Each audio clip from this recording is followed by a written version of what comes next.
7:41:19, moving up to 8 o'clock this morning. Thank you for joining us. This Tuesday morning program, no doubt we are excited to bring you one of our new political shows coming up on the 6th of May. Wednesday, the 6th of May, it is called Election Headquarters, looking at the big issues. It will be hosted by senior correspondent Leiron Brummel, and also feature every night Dr. Hamid Ghani, CNMG's senior political analyst. So look out for that. Very, very excited to bring that to you. It's going to look at the marginals. It's going to have high-tech graphical representations and what you can expect, and so much more. So on the 6th of May, that debuts from 8 to 9 p.m., right after our 7 to 8 p.m. newscast, exclusively right here on CTV.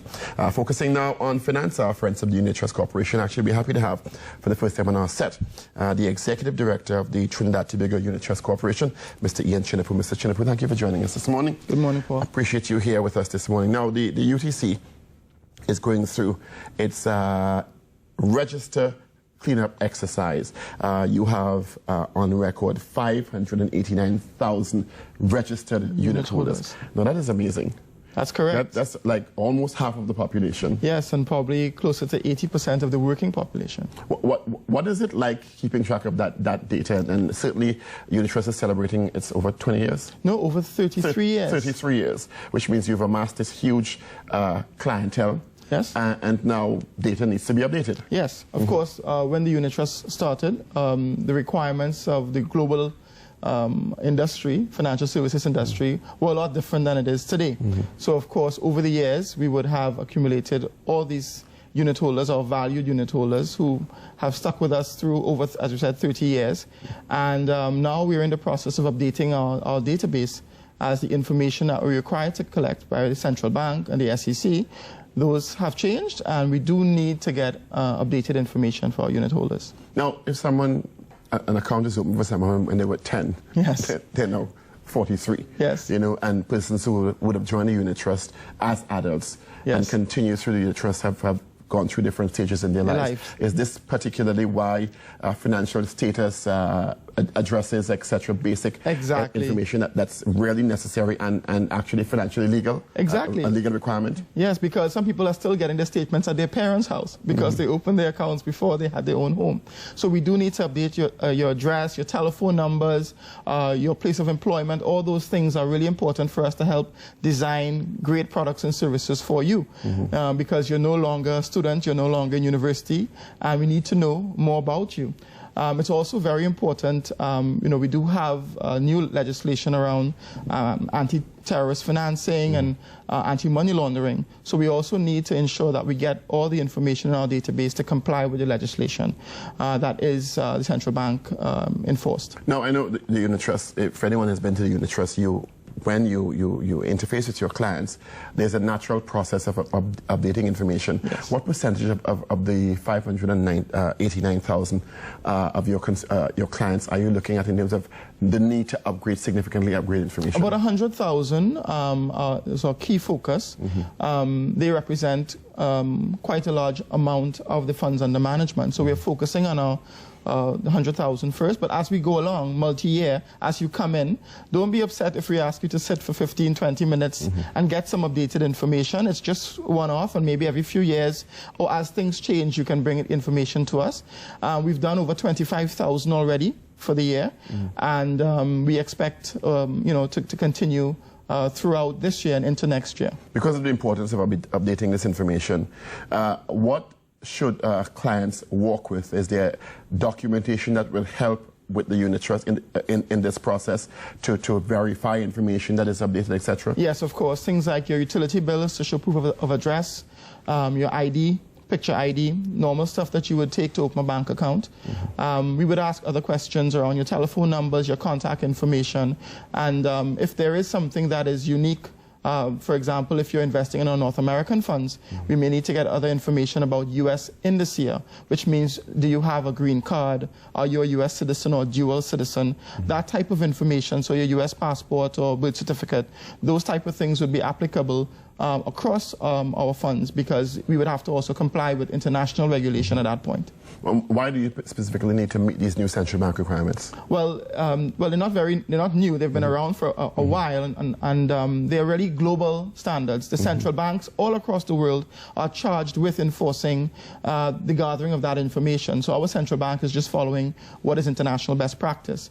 There's also, via the U.S., the Foreign Account Taxpayers Compliance Act, which, while it's a U.S. legislation, it pertains to U.S. taxpayers all over the world. And as you know, with 589,000 people in our connection to the U.S., we have many people who have dual status. So we have to do any type of reporting on them as well in order for them to comply with their country's laws. So we are trying to assist in that regard. The UTC has branches throughout Trinidad and Tobago. Can you go into any one of the branches, or would your home branch be appropriate? Any one of the branches. Our computer system can access your account anywhere.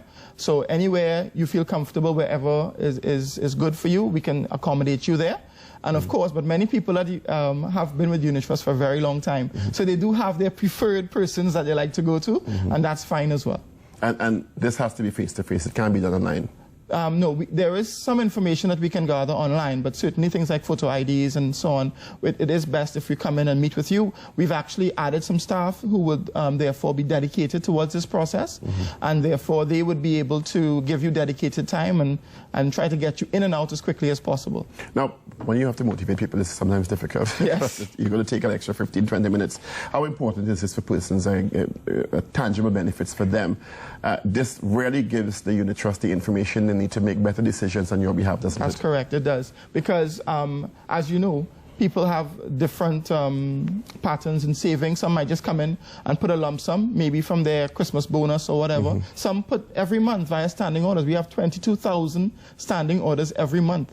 For people taking money out their salary, $100, $500. As you know, with Unitrust, you can, as $20, you can come in and buy a unit. So really, we need to understand what's best for you. Some of our funds were not as popular. We've closed those and we're opening new funds. So this type of information helps us understand your risk appetite, the things that you would like to see, and the services that you'd like to receive from the Unitrust. You know, unlike the banks, we don't charge fees for statements and minimum balances in accounts and all these things. So it does help us to identify the things that you would like to see for the future and the type of ways you'd like us to invest in the future by understanding who you are. So who you are is very important to who we are. Is it also very important for the Unitrust, as its range of services has changed over the years and will change, in understanding what the broad-based clientele needs from the Unitrust moving forward? Oh yeah, for sure. Of course, the world of financial services is evolving every day. So you have things like exchange-traded funds that are being popular in the U.S. Equity markets in the world have opened up.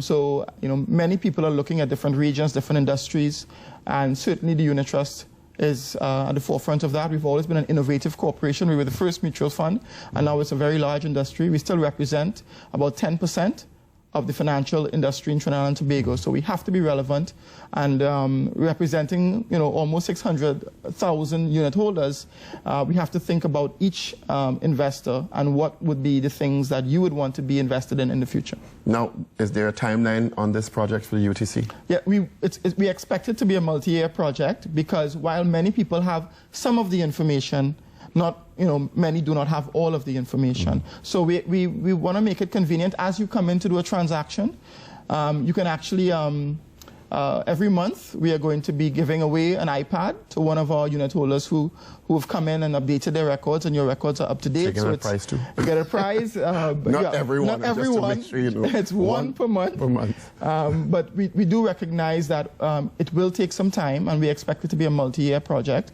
But the sooner you get your information updated, the better, because we do want to ensure that the corporation has your information so that we can properly adhere to all the rules and regulations in the industry and be the market-leading entity that we are. Now that's, of course, we're talking about the unit holder register cleanup exercise within the UTC, where they're upgrading their information based on clients. 589,000 registered unit holders in Trinidad and Tobago, and the exercise is going to be an ongoing one. You do not have to go in to your home branch. You can go into any branch, and it's important, and and beneficial to you to update your information with the Unit Trust Corporation. I want to change gears a bit in terms of, you've been with the UTC a little over 2 years now? Just about 2 years. 2 years month. now. What are some of the potential, the new areas you see the Unit Trust being able to go into, as opposed to when it would have started with its core competence 33 years ago, certainly changing with the industry over the years? Well, we certainly see the mutual fund industry and the financial service providing industry. So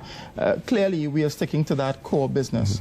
There are new ways and new types of mutual funds that are available. We are actually in the process of this year, hopefully launching 2 of those.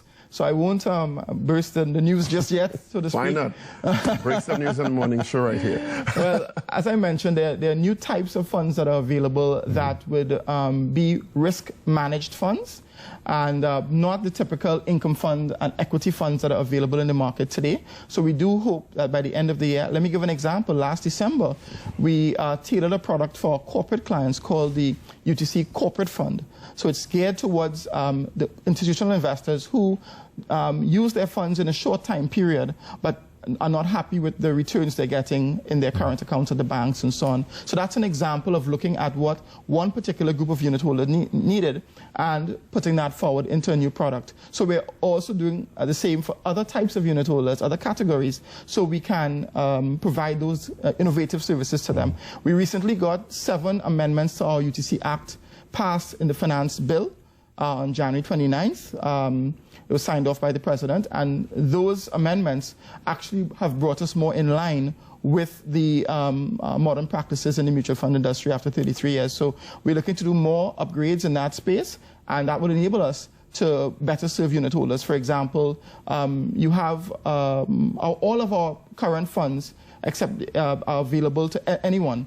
And we intend to continue bringing those types of products to the market. But there are people who have a bit higher risk tolerance and some of the lower risk tolerance. So we can design products kind of fit for them. And I'll certainly come back on the show and share that with you. How important has the Unit Trust been in inculcating a movement of investment in Trinidad and Tobago? It is 33 years. I don't work there, right, but certainly I think it would be the institution that has made the ordinary citizen feel that they can invest, as opposed to a misnomer that there was before the Unit Trust, where investment was for wealthy people. Right, exactly. Our mandate from 1981, when our act was passed, was to create a shareholding democracy in Trinidad and Tobago, to bring the capital markets, to bring the equity markets to the ordinary person. And that's what we believe we have done and will continue to do. So with $20, you can have a stake in Massey, you can have a stake in Whitco through the mutual fund. And that's why mutual funds on the whole have been successful, because it's risk diversified and professionally managed. So at Unit Trust, that's our focus, to be the best money managers in the Caribbean, and to bring and continue to bring at a very reasonable cost. As I said, we don't charge fees for your statements and all these things. We simply take your money, invest it, and give you the best return for the risk. Our focus is capital preservation. So we never want you to lose your money, but always take good risk-managed decisions. For example, we have looked at working with other investors in the market, like the NIB and NEL. And last year we purchased a 10% stake together in Phoenix Park Gas Processors Limited. And that's a premier energy asset in Trinidad and Tobago. So through us, you can get access to these types of assets that no ordinary person could walk in off the street and get access to. Now, is it also true that since you've now established the culture of investment, you've had competition now, because it's now commonplace? Yes. How have you been able to mitigate that new surge in competition in that area of the financial services sector by expanding your services in different directions? Oh, definitely. We started with, of course, the first unit scheme, and now we have 5 different funds, including our universal retirement fund, our corporate fund, as I mentioned, our US dollar income fund. So we are in the market developing new funds all the time. We have 66 competing funds. However, the other 66 funds, when taken all together, will come close to equaling the size of the Unit Trust Corporation. So whilst we respect competition and they do great things, we learn from each other, we are still the leader with about 47% of the mutual fund market and 10% of the financial services market. UTC brand reputation. Yes, it's one of the strongest brands in the country in the financial services space. So once again, just to go back to our original conversation, the unit trust is holding its client register cleanup, where they're looking to ensure that your information reposed in the unit trust data banks are, of course, confidential and secure, and that the information is updated. It's been in existence for 33 plus years in Trinidad and Tobago, and over that time, some information has not been updated as regularly as it should, and it's critical that the client will do that. That's correct.